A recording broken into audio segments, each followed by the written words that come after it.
எங்கள் அன்பின் பரலோக பிதாவே, கர்த்தராகிய இயேசு கிறிஸ்துவின் மூலமும் மண்டலே வருகிறோம். தந்தையே, இந்த நாளிலே தந்தையாகிய பரிசுத்த ஆவியானவராகிய சத்திய ஆவியானவராகிய தேற்றவாளனாகிய எங்கள் அல்லேலூயா எங்கள் ஆவியானவராகிய தகப்பனே, கிறிஸ்து இயேசுவின் நாமத்தினால தந்தையமை பாதம் பணிந்து தாழ்மையோடு உம்மை அடைக்கிறோம். வாரும் ஆவியானவரே, வேலையை பொறுப்படுத்திக்கொள்ள எங்கள் சகல சத்தியத்துக்குள்ளே எங்களை வழிநடத்துகிறவரே, எங்களை வழிநடத்துவீராக. இந்த நாளின் ஆராதனை எங்களுக்கு ஆசீர்வதித்து தரும்படியாய், நம்முடைய பிள்ளைகளாகி எங்களோடு கூட நீர் பேசி இடைபடும்படியாய் கிறிஸ்து இயேசுவின் நாமத்தினாலே அழைக்கிறோம். ஆவியானவரை பொறுப்படுத்திக் கொள்ளுங்க, மண்ணோட்டை பொறுப்படுத்திக் கொள்ளுங்க. மாம்சம் இரத்தமும் வேதத்தின் ஏற்படாததும் புறம்பானவைகளும் ஒன்று கூட என்னிலே காணக்கூடாதபடி தகப்பனாகிய இயேசு கிறிஸ்துவின் நாமத்தின் மன்னிப்பின் அக்கினினாலும் இரத்தத்தின் மன்னிப்பின் அக்கினினாலும் என்னிலே வேரோடு சூட்டரிக்கப்பட்டு போவதாக. தந்தையே, உம்முடைய நாமமும் இரத்தமும் வார்த்தையும் உம்முடைய வசனமும் உம்முடைய கிருபா வரங்களும் உம்முடைய சாரமும் சத்தமும் உம்முடைய ஆவியின் வல்லமையின் அக்கினியின் நிறைவும் உம்முடைய பேரன்பின் நிறைவும் வல்லமையும் பலனும் உம்முடைய சாயலும் சாரமும் ஆண்டவரே சத்தமும் உம்முடைய நித்திய ஜீவ ஒளியும் ஆண்டவரே, உடைய மன்னிப்பும் கருவையும் இரக்கமும் தயவும் கருணையும் உடைய வல்லமையும் பலனும் என்னையும் ஆராதனை பங்கு வருகிற லைவில் பங்குற யாவரையும் ஆட்கொள்ளும் ஆளுகை செய்யும். திரியேக தேவனே, உம்முடைய நாமம் மட்டுமே இந்த ஆராதனை வேளையிலே மகிமைப்படுவதாக. இயேசு கிறிஸ்துவின் மூலம் செபிக்கிறோம் பிதாவே. ஆமேன், ஆமேன், ஆமேன். கர்த்தருடைய நாமத்திற்கு ஸ்தோத்திரம். கர்த்தருடைய வார்த்தை, என் ஆத்துமாவே கர்த்தருக்கு நன்றி சொல்லு. என் ஆத்துமாவே கர்த்தருக்கு நன்றி சொல்லு. கர்த்தருக்கு நன்றி சொல்லு. கர்த்தர் செய்தாதானே நன்றி சொல்லுவோம். கர்த்தர் செய்தாதானே நன்றி சொல்லுவோம். அதான அர்த்தம். என் ஆத்துமாவே கர்த்தருக்கு நன்றி சொல்லு. நன்றி சொல்லு. சிலுவையில் நமக்காக எல்லாவற்றையும் செய்தவருக்கு நன்றி சொல்லு. நன்றி சொல்லு. நன்றி சொல்லு. கர்த்தருக்கு நன்றி சொல்ல என்னாலும் வாழ்நாள் முழுசும் கடைசி மூச்சு வரைக்கும் நன்றி சொல்ல கடமைப்பட்டிருக்கிறோம். நன்றி சொல்ல கடமைப்பட்டிருக்கிறோம். அதனால்தான் என் ஆத்துமாவே கர்த்தருக்கு நன்றி சொல்லு. வேற யாராருக்குள்ள நம்ம நன்றி சொல்கிறோம். நன்றி சொல்கிறோம். அதுக்கு தகுதி உடையவங்களோ தகுதி இல்லையோ சொல்கிறோம். அவங்க அதுக்கு தக்கபடி நம்ம கேட்டிருக்கிறபடி செய்கிறவங்களோ செய்ய மாட்டாதவங்களோ அவங்க செஞ்சிட்ட மாதிரி நம்ம நன்றி சொல்லுவோம். செய்யறதுக்கு முன்னாடியே நன்றி சொல்லிடுவோம். செய்த பிறகு 1000 நன்றி சொல்லுவோம். செய்த பிறகு ஆனால் தேவன் செய்கிறதை மனுஷன் செய்ய முடியாது.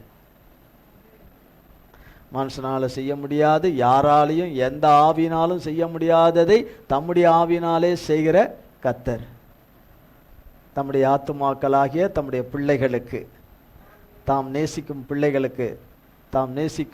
பிள்ளைகளுக்கு தாம் அன்பு கூறும் பிள்ளைகளுக்கு அன்பு கூர்ந்து சிலுவையில் தன்னையே ஜீவ பலியாய் பான பலியாய் கொடுத்தவருக்கு, அவரை கொடுத்த பிதாவாகிய தேவனுக்கு நன்றி சொல்லணும். குமாரனாகிய இயேசு கிறிஸ்துவுக்கு பிதாவின் சித்தத்தை சிலுவை பரியந்தமும் நமக்காக எல்லாவற்றையும் செய்து முடித்து நம்மை பாவ சாபங்களிலிருந்தும் நம்ம எல்லா வகையான பிரச்சனைகள் நாம் சம்பாதித்த கீழ்ப்படியாமையினாலே பாவங்கள், அக்கிரமங்கள், பாவ கடன்களையும் பொருளாதார கடன்கள் எல்லாவற்றையும் பயம், திகழ், நோய், நொடி எல்லாம் தோல்வி, நஷ்டம், இழப்பு சகல ஏட்டு ஜட்ட சிலுவையில் மன்னிச்சு அழிச்சு போட்டு நமக்கு புது வாழ்வையும் புது துவக்கத்தை உண்டு பண்ணி கொடுத்த கர்த்தருக்கு நன்றி சொல்லணும். அவர் மூலமாய் அவராலே கிடைக்கப்பெற்ற ரட்சிப்புக்காக, மீட்புக்காக, விடுதலைக்காக, ரட்சிப்புக்காக, வாக்கு பண்ணின நித்திய ஜீவனுக்காக, அவர் கடைசி பரிந்தமும் கூட இருப்பேன் என்று சொன்ன வார்த்தைக்காக, கூட துணை நிற்பேன் என்று சொன்ன வாக்கு தத்துவத்துக்காக, அவர் மூலமாய் சொல்லப்பட்டிருக்கிற 1000 வாக்கு தத்தங்கள் நிறைவேறத்திற்கு அவர் கிருபை உள்ளவராய் இருக்கிறார். அதை செய்யத்தக்க நல்லவரும் வல்லவரும் அவரே. அவர் மூலமாய் நமக்கு தந்த பிழையேற பெற்ற பரிசுத்த ஆவியானவராகிய தகப்பன் எல்லாவற்றுக்கும் நன்றி சொல்லணும். கடைசியில் நான் உங்களை கூட்டிக் கொள்வேன், உங்களை நான் சேர்த்துக்கொள்வேன், நான் திரும்ப வருவேன் என்று சொன்னவருக்கு நன்றி சொல்லணும். நன்றி சொல்லணும். என் ஆத்துமாவே கர்த்தருக்கு நன்றி சொல்லு. சங்கீதம் 23ஆம் அதிகாரம் 1, 2, 3.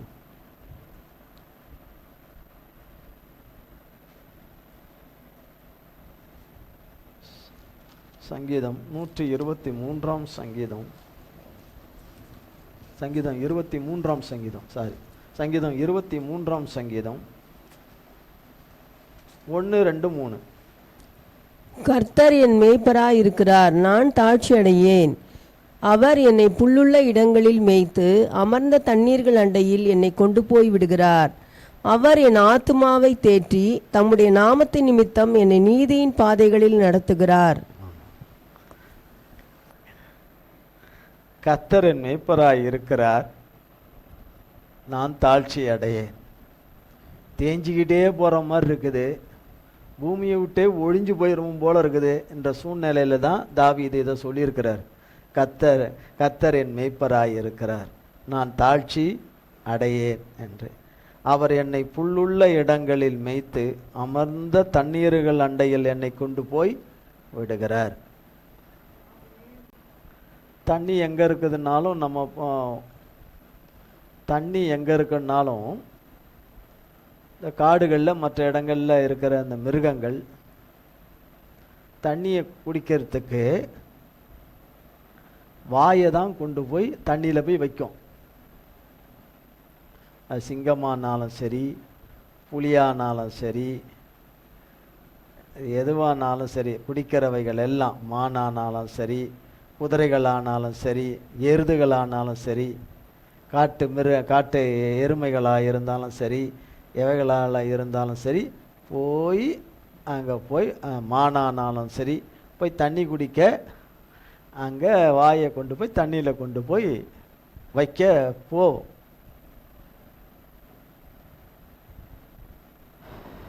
வைக்கும்போது அது ரொம்ப தூரத்துலேருந்து வந்திருக்கும். அந்த தண்ணியை தேடி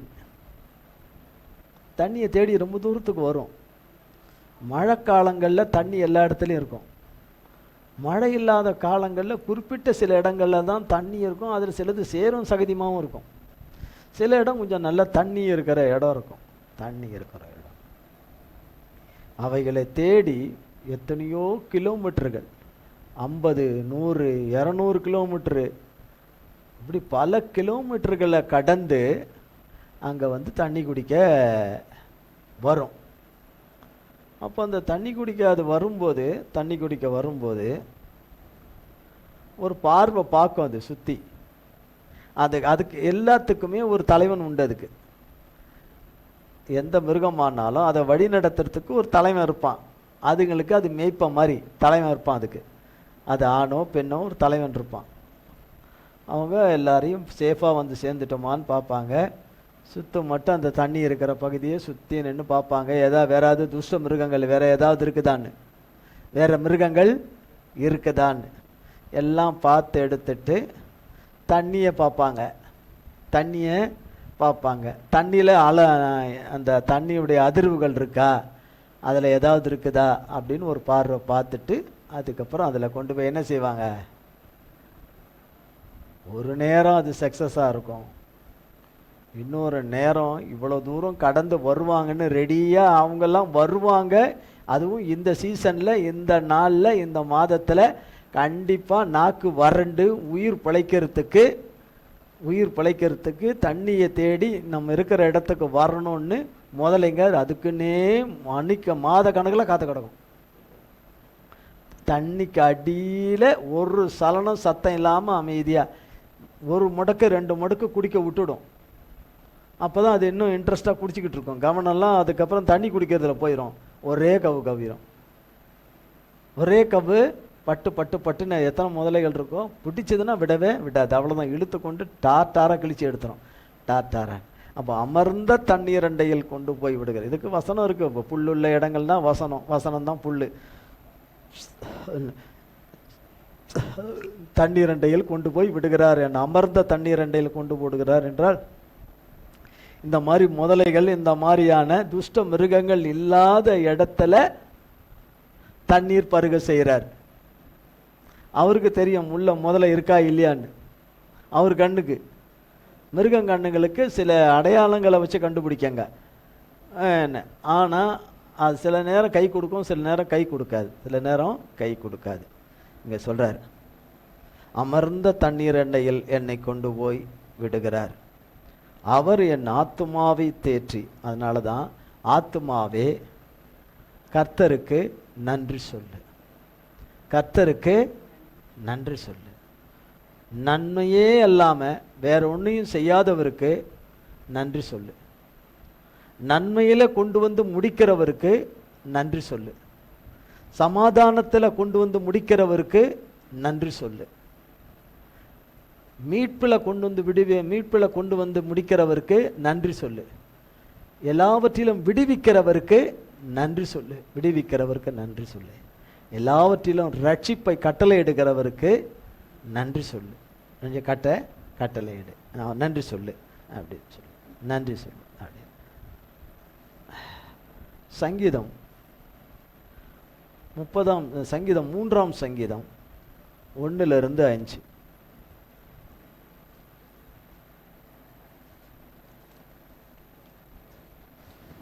கர்த்தாவே, என் சத்துருக்கள் எவ்வளவாய் பெருகி இருக்கிறார்கள். எனக்கு விரோதமாய் எழும்புகிறவர்கள் அநேகர். தேவனிடத்தில் அவனுக்கு இரட்சிப்பு இல்லை என்று என் ஆத்துமாவை குறித்து சொல்லுகிறவர்கள் அநேகராயிருக்கிறார்கள்.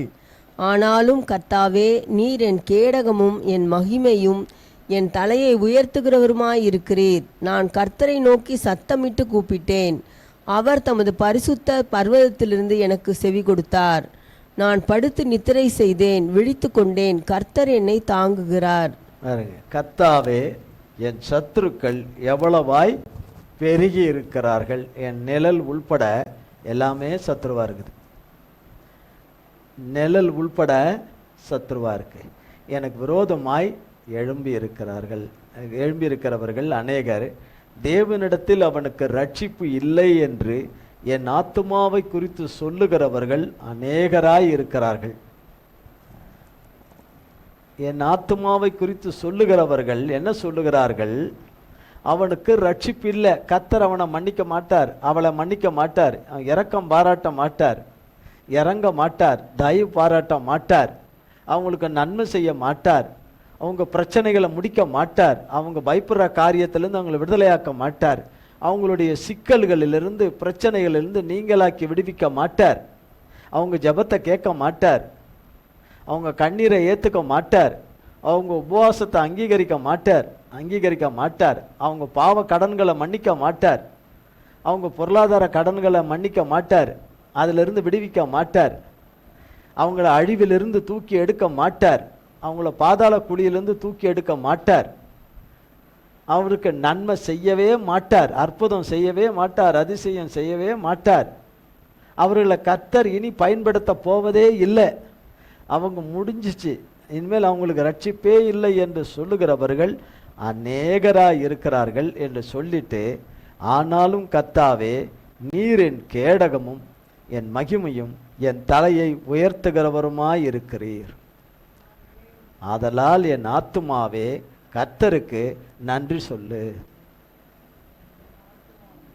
கர்த்தருக்கு நாம் விரும்பினது, அநேக வருடங்களாய் நாம் விரும்பினது, நாம் எதிர்பார்த்தது நடந்துருச்சேன்னு சந்தோஷப்பட்டுக்கிட்ட இருந்தவங்களுக்கு கர்த்தர் வாயில 1 டன் மண்ணு போடுவார். 1 டன்னு வாயில மண்ணு போடுவார். ஆமென். சத்துருக்கள் வெட்கப்பட்டு போவார்கள். 1 டன்னு மண்ணுன்னா எவ்வளோ தெரியுமா? 1 டன்னு. ரட்சிப்பு இல்லை என்று சொல்லுகிறவர்களுக்கு போடுவார். கர்த்தர் அவர்களுக்கு மன்னிச்சு இறங்கவே மாட்டார் என்று சொல்லுகிறவர்களுக்கு, நாம் நினைத்தது நடந்தது, ஈடேறினது, நாம் வெற்றி பெற்று விட்டோம் என்று சொல்லுகிறவர்களுக்கு அது வெற்றி அல்ல, அது உனக்கு நீயே தேடிக்கிட்ட நிரந்தர அழிவுன்னு மண்ணை போடுவார். ஆத்துமாவே, என் ஆத்துமாவே கர்த்தருக்கு நன்றி சொல்லு. கர்த்தருக்கு நன்றி சொல்லு. சங்கீதம் 6ஆம் சங்கீதம் 1-4. கர்த்தாவே, உம்முடைய கோபத்திலே என்னை கடிந்து கொள்ளாதேயும், உம்முடைய உக்கிரத்திலே என்னை தண்டியாதேயும், என்மேல் இரக்கமாயிரும். கர்த்தாவே, நான் பலனற்று போனேன், என்னை குணமாக்கும். கர்த்தாவே, என் எலும்புகள் நடுங்குகிறது, என் ஆத்துமா மிகவும் வியாகுலப்படுகிறது. கர்த்தாவே, எதுவரைக்கும் இறங்காதிருப்பீர்? திரும்பும் கர்த்தாவே, என் ஆத்துமாவை விடுவியும். உம்முடைய கிருபை நிமித்தம் என்னை ரட்சியும். 8ஆம் வசனம். அக்கிரமக்காரரே, நீங்கள் எல்லாரும் என்னை விட்டு அகன்று போங்கள். கர்த்தரின் அழுகையின் சத்தத்தை கேட்டார். பார்த்தீங்களா? என் ஆத்துமாவே கர்த்தருக்கு நன்றி சொல்லு. கர்த்தரின் அழுகையின் சத்தத்தை கேட்டார். கர்த்தரின் அழுகையின் சத்தத்தை கேட்டார் என்ன சங்கீதக்காரனாகிய தாவீது சொல்றார். 25ஆம் சங்கீதம் 13:20. அவன் ஆத்துமா நன்மையில் தங்கும், அவன் சந்ததி பூமியை சுதந்தரித்துக் கொள்ளும். 20. என் ஆத்துமாவை காப்பாற்றி என்னை விடுவியும். நான் வெட்கப்பட்டு போகாதபடி செய்யும். உம்மை நம்பி இருக்கிறேன். தன்னுடைய ஆத்துமாவை குறித்தே சொல்றார். நீ நன்றி சொல்ல மறந்துடாத. நீ தேவனுக்கு நன்றி சொல்ல மறந்துடாத. நன்றி சொல்ல மறந்துடாத. என்னாலும் நன்றி சொல்ல. அதனால தான் அவர் ஒன்று எழுதி வச்சார். என் ஆத்துமாவே கர்த்தரை ஸ்தோத்திரி, என் முழு உள்ளமே அது சொல்கிறோம். அது அவர் எழுதினது தான். தேவாவியானவராலே அவர் எழுதின வார்த்தை தான். சங்கீதம் 26ஆம் சங்கீதம் 9-12. என் ஆத்துமாவை பாவிகளோடும் என் ஜீவனை இரத்த பிரியரோடும் கூட வாரிக்கொள்ளாதேயும். அவர்கள் கைகளிலே தீவினை இருக்கிறது, அவர்கள் வலது கை பரிதானங்களால் நிறைந்திருக்கிறது. நானோ என் உத்தமத்திலே நடப்பேன். என்னை மீட்டுக்கொண்டு என்மேல் இரக்கமாயிரும். என் கால் செம்மையான இடத்திலே நிற்கிறது. சபைகளிலே நான் கர்த்தரை துதிப்பேன். 1 சாமுவேலின் புஸ்தகம் 25ஆம் அதிகாரம்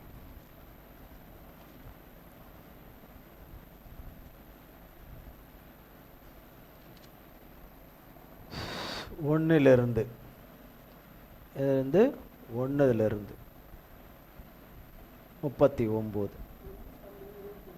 1 சாமுவேல் பேஜ் 376.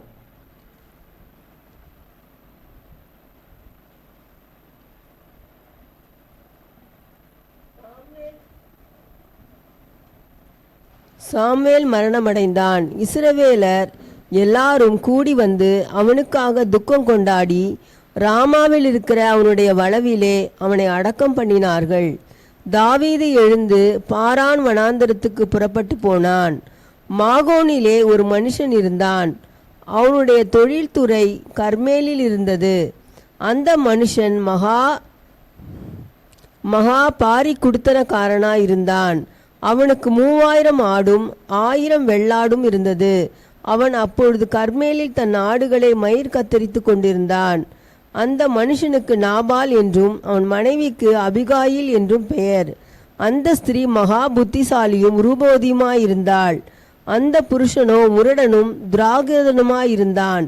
அவன் காலேபுடைய சந்ததியான். நாபால் தன் ஆடுகளை மயிர் கத்தரிக்கிற செய்தியை வனாந்தரத்தில் இருக்கிற தாவீது கேட்டபோது தாவீது 10 வாலிபரை அழைத்து, நீங்கள் கர்மேலுக்கு போய் நாபாலிடத்தில் சென்று என் பேரை சொல்லி அவன் சுக செய்தியை விசாரித்து அவனை நோக்கி, நீர் வாழ்க, உமக்கு சமாதானமும் உம்முடைய வீட்டுக்கு சமாதானமும் உமக்கு உண்டான எல்லாவற்றிற்கும் சமாதானமும் உண்டாவதாக என்று அவனை வாழ்த்தி, இப்பொழுது ஆடுகளை மயிர் கத்திருக்கிறவர்கள் உம்மிடத்தில் இருக்கிறார்கள் என்று கேள்விப்பட்டேன். உம்முடைய மேய்ப்பர் எங்களோட கூட இருந்தார்கள். அவர்கள் கர்மேலில் இருந்த நாளெல்லாம் நாங்கள் அவர்களை வருத்தப்படுத்தவும் இல்லை. அவர்களுடைய பொருள் ஒன்றும் காணாமல் போனதும் இல்லை. உம்முடைய வேலைக்காரரை கேளும், அவர்கள் உமக்கு சொல்லுவார்கள். ஆதலால் இந்த வாலிபருக்கு உம்முடைய கண்களிலே தயை கிடைக்க வேண்டும். நல்ல நாளில் வந்தோம். உம்முடைய கைக்கு உதவுவதை உம்முடைய ஊழியக்காரருக்கும் உம்முடைய குமாரனாகிய தாவீதுக்கும் கொடுக்கும்படி வேண்டுகிறேன் என்று சொல்லுங்கள் என்றான். தாவீதின் வாலிபர் போய் இந்த வார்த்தைகளை எல்லாம் தாவீதின் நாமத்தினாலே நாபாலிடத்தில் சொல்லி ஒன்றும் பேசாதிருந்தார்கள். நாபால் தாவீதின் ஊழியக்காரருக்கு பிரதியுத்தரமாக, தாவீது என்பவன் யார்? ஈசாயின் குமாரன் யார்? தங்கள் எஜமான்களை விட்டு ஓடிப்போகிற வேலைக்காரர் இந்நாளில் அநேகர் உண்டு. நான் என் அப்பத்தையும் என் தண்ணீரையும் என் ஆடுகளை மயிர் கத்திரிக்கிறவர்களுக்காக நான் அடித்து சமையல் பண்ணுவித்ததையும் எடுத்து இன்ன இடத்தார் என்று நான் அறியாத மனுஷருக்கு கொடுப்பேனோ என்றான். தாவீதின் வாலிபர் தங்கள் வழியே திரும்பி மறுபடியும் தாவீதினிடத்தில் வந்து இந்த வார்த்தைகளையெல்லாம் அவனுக்கு அறிவித்தார்கள். அப்பொழுது தாவீது தன் மனுஷரை பார்த்து, நீங்கள் அவரவர் உங்கள் பட்டயத்தை கட்டிக்கொள்ளுங்கள் என்றான். அவரவர் தங்கள் பட்டயத்தை கட்டிக்கொண்டார்கள். தாவீதும் தன் பட்டயத்தை கட்டிக்கொண்டான். ஏறக்குறைய 400 பேர் தாவீதுக்கு பின் சென்று புறப்பட்டு போனார்கள். 200 பேர் ரஸ்துக்கள் அண்டையில் இருந்து விட்டார்கள். அப்பொழுது வேலைக்காரரில் ஒருவன் நாபாலுடைய மனைவியாகிய அபிகாயிலை நோக்கி, இதோ நம்முடைய எஜமானுடைய சுக செய்தி விசாரிக்க தாவீது வனாந்தரத்திலிருந்து ஆட்களை அனுப்பினான். அவர்கள் பேரில் அவர் சீறினார். அந்த மனுஷரோ எங்களுக்கு மிகவும் உபகாரிகளாயிருந்தார்கள். நாங்கள் வெளிகளில் இருக்கும்போது அவர்கள் எங்களிடத்தில் நடமாடின நாளெல்லாம் அவர்கள் எங்களை வருத்தப்படுத்தினதும் இல்லை, நமது பொருளில் ஒன்றும் காணாமற் போனதும் இல்லை. நாங்கள் ஆடுகளை மேய்த்து அவர்களிடத்தில் இருந்த நாளெல்லாம் அவர்கள் இரவும் பகலும் எங்களை சுற்றிலும் மதிலாயிருந்தார்கள். இப்போதும் நீர் செய்ய வேண்டியதை கவனித்து பாரும். நம்முடைய எஜமான் மேல் அவருடைய வீட்டார் யாவர் மேலும் நிச்சயமாய் ஒரு பொல்லாப்பு வருகிறதா இருக்கிறது. இவரோ ஒருவரும் தம்மோடே பேசக்கூடாதபடிக்கு பேலியாளின் மகனாயிருக்கிறார் என்றான். அப்பொழுது ஒரு நிமிஷம், இந்த சம்பவம் நம்ம முன்ன பார்த்துருக்கோம், முன்ன தேவ கருவையில் பார்த்துருக்குறோம். கர்மேலில் இருக்கிற மாகோனில் இருக்கிற ஒரு மனுஷன் இருந்தான். அவன் கர்மேலில் இருந்தான். அவன் அந்த மனுஷன் பேர் நாபால், அவன் மனைவி பேர் அபிகாயில் என்றும், அவள் மகா புத்திசாலியும் ரூபவதியாய் இருந்தாள் என்றும், அவன் காலேப்புடைய சந்ததி என்றும் அவனை குறித்து இங்கே எழுதப்பட்டிருக்கு. 21 சாமுவேல் 25ஆம் அதிகாரத்தில். அவனுக்கு ஆயிரக்கணக்கான ஆடுகளும் ஆயிரக்கணக்கான வெள்ளாடுகளும், அவனுக்கு ஏராளமான இந்த தொழில் சம்பந்தமான அத்தனை ஐஸ்வர்யமும் அவனுக்கு இருந்தது. அது மயிர் கத்தரிக்கிற ஒரு காலம். ஆடுகளுடைய மயிர்களை கத்தரித்து அது உடைகளை தயாரிப்பாங்க, தோல் உடைகளை தயாரிப்பாங்க. அது தயாரிக்கிற அது அது அதனுடைய காரியத்தை செய்கிற அந்த காலகட்டங்கள். அந்த காலகட்டத்தில் சவுலுக்கும் தாவீதுக்கும் ஏற்பட்ட பிரச்சனையில் சவுல் பகையாய் முகாந்திரம் இல்லாமல் தாவீதை பகைத்து கொண்டிருந்த காலகட்டம், விரோதம் பாராட்டி பகைத்து கொண்டிருந்த காலகட்டம். சவுல் கரத்திலிருந்து தப்பித்து தாவீது வனாந்தரங்களிலும் குகைகளிலும் அங்குமாய் வாழ்ந்துகிட்டு திரிந்துக்கிட்டு இருந்த ஒரு காலகட்டம். அந்த நேரத்தில் அவங்களுக்கு ஒரு தேவை வருது, அவங்களுக்கு உணவு தேவை வருது. அதனால் தாவீது முடிவெடுக்கிறாரு, நாம் நன்மை நிறைய செய்திருக்கிறோமே ஒருத்தருக்கு. இந்த நாபால் என்கிறவனுக்கு அவனுடைய ஆடு மாடுகளாகிய ஐஸ்வர்யத்துக்கு, அந்த ஆடு மாடுகளுக்கும் அதை மேய்க்கிற மேய்ப்பர்களுக்கும் வேலைக்காரர்களுக்கும் நம்ம நிறைய நன்மைகளை செய்திருக்கிறோமே. நம்ம எல்லா காலகட்டத்திலும் இரவு பகல் என்று பாராமல் அவங்க மந்தைகளை பாதுகாத்திருக்கிறோம். மேய்ப்பர்களை யாரும் கொள்ளையர்கள் கொண்டு போயிடாதபடி, துஷ்ட மிருகங்கள் எதுவும் அடித்து கொண்டு போயிடாதபடி நாம் காவல் காத்து அவங்களுக்கு ஏராளமான நன்மைகளை செய்திருக்கோமே. அவங்க நமக்கு நிச்சயமாக நன்றி உள்ளவங்களாக இருப்பாங்க, அவங்க ஆத்துமாலாம் நன்றி உள்ளதாக இருக்கும் என்று நினச்சி அவங்க நல்ல விதமாக அதை செய்வாங்க. நம்ம சொல்கிறதுக்கு முன்னாடியே சொன்னால் தான் தெரிய வரும் அவங்களுக்கு. அப்போது அவங்க தன் மனதார செய்வாங்க, நன்றி உள்ளத்தோடு செய்வாங்கன்னு எதிர்பார்த்து 10 வாலிபர்களை அங்கே அனுப்புகிறாரு குதிரையில். அவங்க பட்டயத்தை கட்டிக்கிட்டு அவங்க போகிறாங்க. போய் அந்த நாபால் இடத்துல போய் விஷயத்தில் சொல்கிறாங்க. தாவீது சொல்லி அனுப்புனதை போய் சொல்கிறாங்க. இந்த 10 குதிரையில் இவங்க பட்டயத்தை கட்டிக்கிட்டு வரும்போது அந்த நாபால் குடும்பத்தில் உள்ளவங்களும் வேலை செய்கிறவங்களுக்கு என்னவா இருந்திருக்கும், எதுக்கு வர்றாங்க என்னன்னு தெரியலையே, ஏதுன்னு தெரியலையே அப்படின்னு சொல்லிட்டு என்ன ஏதுன்னு எல்லாரும் கவனித்து இப்போ கேட்டுக்கிட்டு இருப்பாங்க அந்த சம்பவத்தை, என்ன பேசிகிட்டு இருக்காங்கன்னு. இவர் என்ன வேற குடிகாரராக இருக்காரு, பொல்லாதவராக இருக்கிறாரு, இவர் என்ன பேச போகிறாரு தெரியலையேன்னு.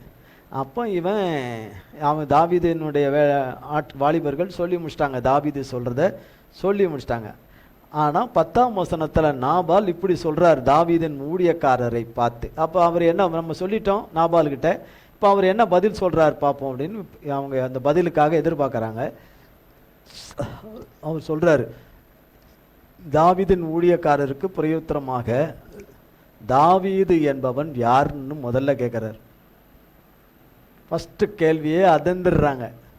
தாவீது என்பவன் அவன், இவன் பேசுகிறார், அவன் யார், அவன் அவன் யார், அவன் யார் அவன் சொல்லி பேசுகிறார். அடுத்தது ஈசாயின் குமாரன் யாருன்னு கேட்குறார். தாவீது தெரியலன்னா அவங்க அப்பா பேர் இவருக்கு எப்படி தெரியும்? தாவீதே தெரியலன்றாரு, அவங்க அப்பா பேரை சொல்கிறார், ஈசாயின் குமாரன் யாருன்றார். அப்புறம் தாவீதை தெரியாதான், ஆனால் பேர் தெரியுமா, தாவீது என்பவன் யார்? அப்போ வேணுக்கு தானே பேசுகிறாரு. பேர் தெரியலன்னா பேர் தெரியலன்னு சொல்லுவாங்க. இதுதான் பேரோடு தானே சொல்கிறாரு, தாவீது என்பவன் யாருன்னு பேரை சொல்கிறாருல்ல. அப்புறம் அவங்க அப்பா பேரை சொல்கிறார், ஈசாயின் குமாரன்னா யார் அப்படின்னு வேண்டா இதுவா பேசுகிறார். கோபத்தை தூண்டுறாரு பயங்கரமாக. தங்கள் எஜமான்களை விட்டு ஓடி போகிற வேலைக்காரர்கள் இந்நாளில் அநேகர் உண்டு. சவுளை விட்டு ஓடி வந்துட்ட, சவுளை விட்டு ஓடி வந்தவங்க இருக்கிறாங்க, நீ ஓடி வந்தவன் சொல்கிறதுக்கு பதிலாக தங்கள் எஜமான்களை விட்டு ஓடி வந்த வேலைக்காரர்கள் நிறைய இருப்பாங்கன்றதை இவர் சொல்கிறார். தாவீத, நீ ஓடி வந்தவன், நீ ஓடி வந்தவன் இருப்பார்கள் அநேகர் உண்டு. நான் என் அப்பத்தையும் என் தண்ணீரையும் ஆடுகளை மயிர் கத்திரிக்கிறவர்களுக்காகத்தான் நான் அடித்து சமையல் பண்ணுறேன். மயிர் கத்திரிக்கிறதுக்கு நான் வர வச்சுருக்கிறேன் 50 பேரோ 100 பேரோ, அவங்களுக்கு தான் சமைக்கிறதுக்கு என்ன பண்ணியிருக்கிறேன். இதை சேர்ந்தவங்க எல்லாம் இருக்கிறாங்க, அவங்க எல்லாருக்கும் தான் நான் அதை பண்ணுறதுக்காக வச்சிருக்கிறேன். அதை எடுத்து என்ன இடம் யார் எவனே தெரியாதவனுக்கு நான் கொடுப்பேனான்றான். நான் கொடுப்பேனா நான் அப்படிங்கிறான். பச்சை தண்ணி கொடுக்க மாட்டேன், ஒரு ரொட்டி துண்டு கூட கொடுக்க மாட்டேன், எதையுமே கொடுக்க மாட்டேன் அப்படின்னு சொல்லிடுறான் திட்டமாக. அவங்க சொன்னது அவங்க வேலை. கேட்டுட்டு பதிலை யாருக்கு வந்து சொல்லணும்? தாவீதுக்கு வந்து சொல்லணும். தாவீது 12ஆம் வசனம், தாவீதின் வாலிபர் தங்கள் வழியே திரும்பி மறுபடியும் தாவீதினிடத்தில் வந்து இந்த வார்த்தைகளை எல்லாம் அவனுக்கு அறிவித்தார்கள். இதை கேட்கும் போது நன்றியற்றவனாய் இருந்துட்டானே, அவன் ஆத்துமாவில் நன்றியற்றவனாய் இருந்துட்டானே. எவ்வளோ வருஷம் அவனுக்கு நன்மை செய்தோம், இவ்வளோ அவனுக்கு பார்த்தோம், கடைசியில் அவன் நமக்கு நல்லபடியாக நடப்பான், நல்லபடியாக செய்வான், அப்படி நம்ம அவனுக்கு எந்த விதத்தில் நமக்கு உபகாரமாக இல்லைன்னா கூட பரவாயில்ல, நம்ம எல்லா விதத்தில் அவனுக்கு உபகாரமாக இருந்தோமே, அவன் இப்படி ஒன்று சொல்லிட்டானே. தாவீது என்பவன் யார்? ஈசாயின் குமாரன் என்பவன் யார்? எஜமான்கள் தங்கள் எஜமான்களை விட்டு ஓடி போகிற வேலைக்காரர்கள் அநேகர் உண்டு அப்படின்னு இவ்வளோ கேவலமாக கொச்சப்பத்தி இவ்வளோ இதுவாக பேசிட்டு, நான் என்ன எடுத்து நான் என்ன பண்ண தெரியாத இவனுங்களுக்கெல்லாம் நான் கொடுத்துருவானா, நான் கொடுப்பேனா நான் சொல்லிட்டானேன்னு சொன்ன உடனே தாவீது தன் ஆத்துமாவிலே தன் இருதயத்தில் முடிவு பண்ணிட்டான். முடிவு பண்ணி என்ன சொல்கிறாரு?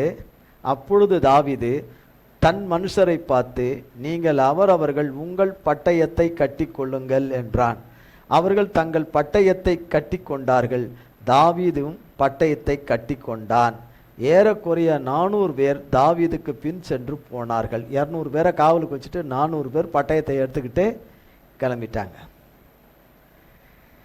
அப்போ சொல்லும்போது சொல்கிறாங்க வேலைக்காரர்கள் 14ஆம் வசனத்தில் நாபாலுடைய வேலைக்காரர்கள் சொல்கிறாங்க அவருடைய மனைவி கிட்ட, இவங்க நல்லதுக்கு தான் நமக்கு செஞ்சவங்க, நன்மை செய்தவங்க, தாவீதின் வேலையாட்கள் எல்லாம், போர் சேவகர்கள் எல்லாம் நமக்கு பாதுகம் அரணுமாக இருந்தாங்க. நம்ம ஆடுகளை மாடுகளை எல்லாம் இரவும் பகலும் நம்மளை அப்படி பார்த்துக்கிட்டாங்க, நம்மளை பார்த்துக்கிட்டாங்க, கொண்டுட்டாங்க. அவங்க மேலே இவர் இப்படி வந்து சாடிட்டாரே, இப்படி பண்ணிட்டாரே, கொண்டுட்டாரே என்று சொல்லிட்டு இனி வந்து ஆபத்து வரப்போது. யாருக்கு? இந்த நாபாலுக்கும் அவனை சேர்ந்தவர்களுக்கும் வரப்போது. அப்படின்னா தாவீதும் அவனோட சேர்ந்தவங்களும் வரப்போகிறாங்க.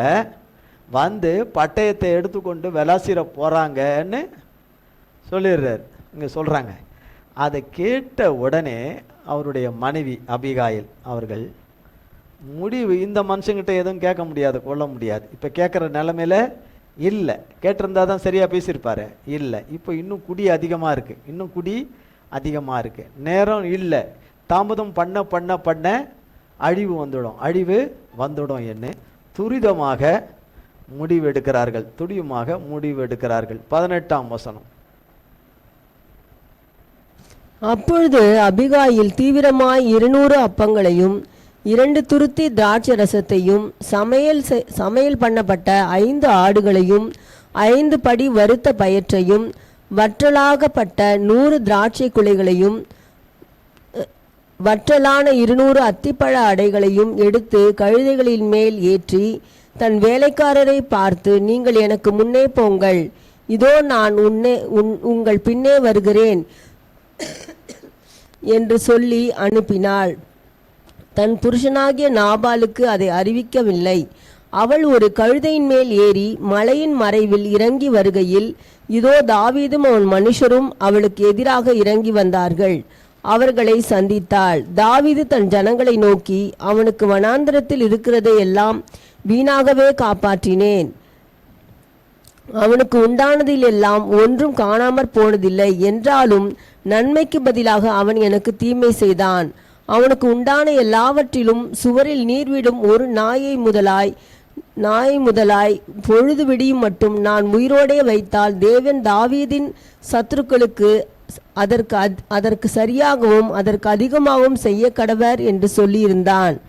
அபிகாயில் தாவீதை காண்கையில் தீவிரமாய் கழுதை விட்டு இறங்கி தாவீதுக்கு நேராக தரையிலே முகங்குப்புற விழுந்து பணிந்து அவன் பாதத்திலே விழுந்து, என் ஆண்டவனே, இந்த பாதகம் என்மேல் சுமரட்டும். உம்முடைய அடியாளுடைய வார்த்தைகளை நீர் கேட்கும் பொருட்டாக உம்முடைய அடியாள் உமது செவி கேட்க பேச வேண்டும். என் ஆண்டவனாகிய நீர் நாபால் என்னும் இந்த பேலியாளின் மனுஷனை ஒரு பொருட்டாக எண்ண வேண்டாம். அவன் பேர் எப்படியோ அப்படியே அவனும் இருக்கிறான். அவன் பேர் நாபால், அவனுக்கு பைத்தியமும் இருக்கிறது. உம்முடைய அடியாளாகிய நானோ என் ஆண்டவன் அனுப்பின வாலிபரை காணவில்லை. இப்போதும் என் ஆண்டவனே, நீர் இரத்தம் சிந்த வரவும் உம்முடைய கை நீதியை சரிக்கட்டவும் கர்த்தர் உமக்கு இடம் கொடுக்கவில்லை என்பதை கர்த்தருடைய ஜீவனை கொண்டும் உம்முடைய ஜீவனை கொண்டும் சொல்லுகிறேன். இப்போதும் உம்முடைய சத்துருக்களும் என் ஆண்டவனுக்கு விரோதமாக பொல்லாப்பு தேடுகிறவர்களும் நாபாலை போல ஆக கடவர்கள். இப்போதும் உமது அடியாள் என் ஆண்டவனுக்கு கொண்டு வந்த காணிக்கையை ஏற்றுக்கொண்டு என் ஆண்டவனை பின்பற்றுகிற வாலிபருக்கு கொடுப்பீராக. உமது அடியாளின் பாதகத்தை மன்னியும். கர்த்தர் என் ஆண்டவனுக்கு நிலையான வீட்டை நிச்சயமாய் கட்டுவார். என் ஆண்டவன் கர்த்தருடைய யுத்தங்களை நடத்துகிறவராமே. நீர் உயிரோடே இருக்கும் நாளில் ஒரு பொல்லாப்பும் உம்மிலே காணப்படாதிருப்பதாக. உம்மை துன்பப்படுத்தவும் உம்முடைய பிராணனை வாங்க வகை தேடவும் ஒரு மனுஷன் எழும்பினாலும் என் ஆண்டவனாகிய ஆத்துமா உம்முடைய தேவனாகிய கர்த்தரின் ஆதரவில் இருக்கிற ஜீவனுள்ளோருடைய கட்டிலே கட்டப்பட்டிருக்கும். உம்முடைய சத்துருக்களின் ஆத்துமாக்களோ கவனில் வைத்து எரிந்தாற் போல எரியப்பட்டு போம். கர்த்தர் உம்மை குறித்து சொன்ன நன்மையின்படியெல்லாம் இனி என் ஆண்டவனுக்கு செய்து இஸ்ரவேலுக்கு அதிபதியாக உம்மை நியமிக்கும் போது நீர் விருதாவாய் இரத்தம் சிந்தாமலும் என் ஆண்டவனாகிய நீர் பழி வாங்காமலும் இருந்ததுண்டானால் அப்பொழுது என் ஆண்டவனாகிய உமக்கு துக்கமும் இராது, மன இடரலும் இராது. கர்த்தர் என் ஆண்டவனுக்கு நன்மை செய்யும் போது உம்முடைய அடியாளை நினைப்பீராக என்றாள். அப்பொழுது தாவீது அபிகாயிலை நோக்கி, உன்னை இன்றைய தினம் என்னை சந்திக்க அனுப்பின இஸ்ரவேலின் தேவனாகிய கர்த்தருக்கு ஸ்தோத்திரம். நீ சொல்லிய யோசனை ஆசீர்வதிக்கப்படுவதாக. நான் இரத்தம் சிந்த வராதபடிக்கும் நீ இன்றைய தினம் எனக்கு தடை பண்ணினபடியால் என் கை 33 மறுபடியும் வாசிங்க. நீ சொல்லிய யோசனை ஆசீர்வதிக்கப்படுவதாக. நான் இரத்தம் சிந்த வராதபடிக்கும் என் கையே பழிவாங்காதபடிக்கும் நீ இன்றைய தினம் எனக்கு தடை பண்ணினபடியினால் நீயும் ஆசீர்வதிக்கப்படுவாயாக. நீ தீவிரமாய் என்னை சந்திக்க வராமல் இருந்தாயானால் பொழுது விடியும் மட்டும் நாபாலுக்கு ஒரு நாயும் உயிரோடு வைக்கப்படுவதில்லை என்று உனக்கு பொல்லாப்பு செய்ய எனக்கு இடம் கொடாதிருக்கிற இஸ்ரவேலின் தேவனாகிய கர்த்தரின் ஜீவனை கொண்டு மெய்யாய் சொல்லுகிறேன் என்று சொல்லி அவள் தனக்கு கொண்டு வந்ததை தாவீது அவள் கையிலே வாங்கி கொண்டு அவளை பார்த்து, நீ சமாதானத்தோடு உன் வீட்டுக்கு போ. இதோ நான் உன் சொல்லை கேட்டு உன் முகத்தை பார்த்து இப்படி செய்தேன் என்றான்.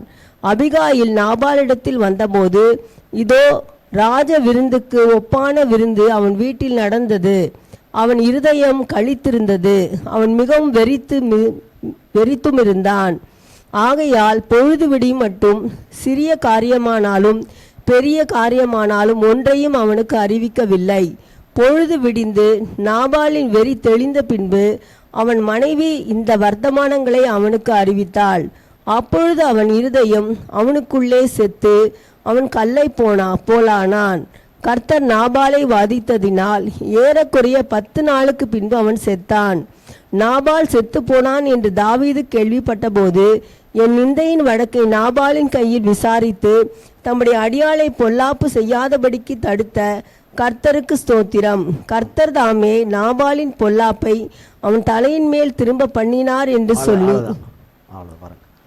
அப்போ அந்த அபிகாயில் என்பவர்கள் கடந்து வர்றாங்க. கிட்டத்தட்ட ஒரு ஆடு 25 கிலோ அப்படின்னு சொன்னால் கூட 125 கிலோ கறி செஞ்சு 125 கிலோ கறி, 200 கொலை திராட்சை, வத்தலான திராட்சை, இப்படி எல்லாம் வகைக்கு வகை எல்லாமே 100 கணக்கில் எல்லாம் எடுத்துகிட்டு வராங்க. எடுத்துகிட்டு வந்து அவங்ககிட்ட வேலைக்காரர்களை முதல்ல அனுப்பிச்சிட்டு பின்னாடி வராங்க. வந்து தாவீதை பார்த்து அவங்க தாவீதினிடத்தில் பேசுகிற முதல் வார்த்தையே 26ஆம் வசனத்தில் அவர்கள் பேசுகிற முதல் வார்த்தையே, இப்பொழுதும் என் ஆண்டவனே, நீ இரத்தம் சிந்த வரவும் உம்முடைய கை நீதியை சரி கட்டவும் கர்த்தர் உமக்கு இடம் கொடுக்கவில்லைன்னு ஸ்ட்ராங்காக சொல்கிறாங்க. நீ இந்த செய்து அவன் தீமை செஞ்சான், நன்மைக்கு பதிலாக தீமை செஞ்சான், அதனால நீங்கள் அவனுக்கு தீமை செய்யக்கூடாதுன்னு கர்த்தர் இடம் கொடுக்கல. தீமை செய்தவர்களுக்கு நன்மை செய்ய தான் கர்த்தர் சொல்லியிருக்கிறார். தீமைக்கு தீமையினாலே வெல்ல முடியாது, அதை நன்மையினாலே வெல்லுன்னு கர்த்தர் வேதத்தில் சொல்லி வைத்திருக்கிறார். அப்படின்னும் போது அவங்க கரெக்டாக ஆண்டவருடைய பிள்ளையாக இருக்கிறதுனால, ஆவியில் நிறைஞ்சிருக்கிற ஒரு பிள்ளையாக இருக்கிறதுனால, தேவ ஆவியானவரால் நடத்தப்படுற பிள்ளையாக இருக்கிறதுனால மிக தெளிவாக ஆணித்தரமாக அநேக காரியங்களை சொல்கிறாங்க. அடுத்தது சொல்கிறாங்க 28 சொல்கிறாங்க, உமது அடியாளின் பாதகத்தை மன்னியும், கர்த்தர் என் ஆண்டவனுக்கு நிலையான வீட்டை நிச்சயமாய் கட்டுவார். நீர் கர்த்தருடைய யுத்தங்களை நடத்துகிறவராமே, அதனால் உம்முடைய ஆத்துமாவில் ஒரு பொல்லாப்பும் உம்முடைய ஜீவியத்தில் வாழ்க்கையில் ஒரு பொல்லாப்பும் காணப்படக்கூடாது அப்படின்னு சொல்லிட்டு 29 உம்மை துன்பப்படுத்தவும் உம்முடைய பிராணனை வாங்க தேடுகிற ஒரு மனுஷன் எழும்பினாலும் என் ஆண்டவனுடைய ஆத்துமா உம்முடைய தேவனாகிய கர்த்தருடைய ஆதரவில் ஜீவனுள்ளோருடைய கட்டில் கட்டப்பட்டிருக்குது. கர்த்தருடைய கரத்துக்குள்ளே உங்கள் ஆத்துமா இருக்குது. உம்முடைய சத்துருக்களின் ஆத்துமாக்களோ கவன்கல்ல எரிஞ்சது போல கர்த்தர் விரோதமாக இருக்கிற ஆத்துமாக்களை தூர எரிஞ்சு அடித்து போடுவார் என்று சொல்கிறாங்க. இதெல்லாம் அவன் கேட்க அப்போ கர்த்தர் எவ்வளோ தெளிவாக நல்லவராக இருந்து அவனுடைய ஆத்துமா பேரில் அவ்வளவு கவனம் உள்ளவராய் எச்சரிக்கை உள்ளவராய் இருந்து அனுப்புகிறார். அனுப்பி அந்த தீமைகள் நேரிடாதபடி, தீமைகள் தாவீதின் ஆத்துமாவுக்கு வாழ்க்கைக்கு நேரிடாதபடி, அந்த தவறான இரத்த கரைகள் வந்துடாதபடி. அவன் பொல்லாதவன் தான், அவன் நன்மை செய்யல, அவன் தீமை தான் செஞ்சான். ஆனால் அவனை போல நீ நடந்துடாதுன்னு சொல்லி கர்த்தர் அதை அபிகாயில் மூலமாக தடுத்து அதையே ஆசீர்வாதமாக மாற்றி பிறகால அவனுக்கு மனைவியாகவே கர்த்தர் கிருபை செய்தார். கர்த்தருக்கு ஸ்தோத்திரம். எல்லா தீங்குக்கும் தீமைக்கும் விலக்கி காத்து ஆத்மாவை விலக்கி காத்து அவங்க தேவைகளை எல்லாம் அவங்க ஆட்களுக்கு வேண்டியது எல்லாமும் சந்திக்கும்படி செய்து கட்சியில் அந்த நாபாலுடைய சகல ஆஸ்தி பூஸ்துக்கெல்லாம் தாவீதே சொந்தக்காரனாயிட்டார். கர்த்தர் யாரை கொண்டா? கர்த்தர் கொண்டார் நாபாலை. தாவீது கொல்லலை. யார் கொன்னா? கர்த்தர் கையில் கொடுத்துட்டதுனால, இந்த காரியத்தை கர்த்தர் கையில் ஒப்படைச்சதுனால கர்த்தர் நாபாலை கொன்றார். அது எப்படி கொல்லணுமோ அவனை கொன்று போட்டார். கர்த்தர் நீதிபரர், அநியாயம் செய்ய மாட்டார். கரெக்டாக அதுக்கு ஒரு நாளை வைத்து 10 நாள் கழித்து அவன் ஆத்துமா அவன் இருதயம் கல்லாய் போய் அவன் மரித்து போனான். என் ஆத்துமாவே கர்த்தருக்கு நன்றி சொல்லு. தாவீது தான் வேதத்தில் என் ஆத்துமாவே கர்த்தருக்கு ஸ்தோத்திரி, கர்த்தருக்கு நன்றி சொல்லுன்னு எழுதின வசனங்கள் தாவீதின் மூலமாக எழுதப்பட்டது தான் நிறைய. தாவீதின் மூலம் தான். அதுபோல் தாவீது தான் தன் ஆத்துமாவை குறித்து கர்த்தர் இடத்துல பேசுகிறதுலையும் இவர் தான் முதன்மையானவராக வேதத்தில் காணப்படுறார். நமக்கும் அதே தான். ஆத்துமாவே கர்த்தருக்கு நன்றி சொல்லு. இவ்வளோ தூரம் சுகம் கொடுத்துருக்கிறார், இவ்வளோ தூரம் பலனை கொடுத்துருக்கிறார், இவ்வளோ தூரம் நடந்து போயிட்டு வர செய்கிறாரு. இன்னும் என் நல்ல பலனையும் சத்துவத்தையும் கொடுத்து உற்சாகத்தை கொடுத்துருவார். அது என் பங்கு விகிதத்தில் இருக்குது. ஏன்னா அவரவர் பங்கு விகிதத்தில் இருக்குது. ஆண்டவருடைய வார்த்தையும் வசனத்தையும் சுகத்துக்குரியதையும் ஜெயத்துக்குரியதும் ஒன்றுன்னா சொல்லி வரும்போது நிச்சயமாக கர்த்தர் அவருடைய பிள்ளைகளுக்கு யுத்தத்தை நடப்பித்து ஜெயத்தை தருவார். நிச்சயமாய் சத்ருவின் கருத்தில் கொடுக்க மாட்டார், கைவிட மாட்டார். இவ்வளோ தூரம் நடத்திட்டு வந்துட்டு நடுவழியில் விட்டுற மாட்டார். கடைசியில் கரை சேர்க்கறதுக்கு கரை கிட்ட கொண்டு வந்தது அங்கே போய் விட்டுற மாட்டார். கரை சேர்ப்பார், விடுவித்து கரை சேர்ப்பார், மீட்டு விடுவித்து கரை சேர்த்து தான் சொன்ன நன்மையை அருளி செய்வார். எந்த மனுஷனும் செய்ய போகிறதில்ல, கர்த்தர் தான் செய்கிறது, கர்த்தர் தான் செய்வார். கர்த்தர் தான் தம்முடைய பிள்ளைகளுக்கு செய்து முடித்து கர்த்தர் நல்லவர் என்பதை ஒவ்வொருவரும் ருசி பார்க்க செய்வார். ஆத்துமாவே கர்த்தருக்கு நன்றி சொல்லு. ஆமென். கர்த்தர் இந்த வார்த்தைகளை நம்ம எல்லோருக்கும் பல கோடி மடங்காய் ஆசீர்வதிப்பாராக. ஜெபம் செய்வோம். எங்கள் அன்பின் பரலோக பிதாவே, கர்த்தராகிய இயேசு கிறிஸ்துவின் மூலம் மண்டையிலே வருகிறோம். தந்தையாகிய தேவனே, இந்த நாளுக்குரிய ஆராதனை ஆண்டவரே, மிகுந்த ஆண்டவரே, சத்துவற்ற நிலைமையிலே, பலனில்லாத நிலைமையிலே, ஆண்டவரே சப்பிட்ட நிலைமையிலே, தகப்பனே மிகுந்த பலவீனத்தின் நோவின் மத்தியிலே நீர் கிருபை கூர்ந்து தயவு கூர்ந்து உம்முடைய ஆவியை தந்து உம்முடைய பலனை தந்து ஆண்டவரே பலப்படுத்தி இந்த நாளின் ஆராதனை எங்கள் யாவருக்கும் நடத்தி கொடுத்தீர். அதற்காய் ஸ்தோத்திரம். பங்கு பெற்ற யாவரையும் ஆசீர்வதியும் நன்மை செய்யும். கர்த்தாவே, எல்லா தீங்கிலிருந்தும் தீமையிலிருந்தும் இக்கட்டுகளிலிருந்தும் பேராபத்துக்களை அழித்து, எல்லா பாவ கடன்களை எல்லாம் மன்னித்து அழித்து, எல்லா பொருளாதார கடன்களை எல்லாம் அழித்து, ஆண்டவரே வறுமை இல்லாமை, ஆண்டவரே கொடுமை கொடூரங்கள் எல்லாவற்றையும் நம்முடைய பிள்ளைகளுடைய வாழ்க்கையிலே அழித்து, எங்கள் துக்கம் எல்லாம் சந்தோஷமாய் மாறவும், சஞ்சலமும் சவிப்பும் நீங்கி போகவும் கர்த்தர் கிருபை செய்து, இந்த பிள்ளைகளுடைய கிரீடங்கள் யாவும் பூக்கும்படி கிருபை செய்து, கர்த்தருடைய நாமம் எல்லாவற்றிலும் நீர் எங்களை விடுவித்ததை நினைத்து எங்கள் ஆத்துமாவிலே என்னாலும் நன்றி பாராட்டி உம்மை ஆண்டவரை என்னாலும் நன்றி சொல்ல கர்த்தர் கிருபை செய்யும். உடைய கல்வாரி இரத்தத்துக்குள்ளே ஏசப்பா எங்களை அத்தனை பேரையும் உமது கருத்தலை கொடுக்கிறோம். இயேசு கிறிஸ்துவின் மூலம் ஜெபிக்கிறோம் பிதாவே. ஆமேன், ஆமேன், ஆமேன். என் ஆத்துமாவே கர்த்தரை ஸ்தோத்திரி, என் முழு உள்ளமேர் பரிசுத்த நாமத்தை ஸ்தோத்திரி. என் ஆத்துமாவே கர்த்தரை ஸ்தோத்திரி, கர்த்தர் செய்த சகல உபகாரங்களை மறவாதே. ஆமேன், ஆமேன். கர்த்தராகிய இயேசு கிறிஸ்துவின் கிருபையும் பிதாவாகிய தேவனுடைய அன்பும் பரிசுத்த ஆவியானவருடைய அந்யோன்ய ஐக்கியமும் பராமரிப்பும் பாதுகாவலும் என்றென்றைக்கும் நம்மவர்கள் கூட சதா காலங்களுக்கும் நிலைத்திருப்பதாக. ஆமேன், ஆமேன், ஆமேன். திருவிருந்துக்கு எழுந்திருப்போம்.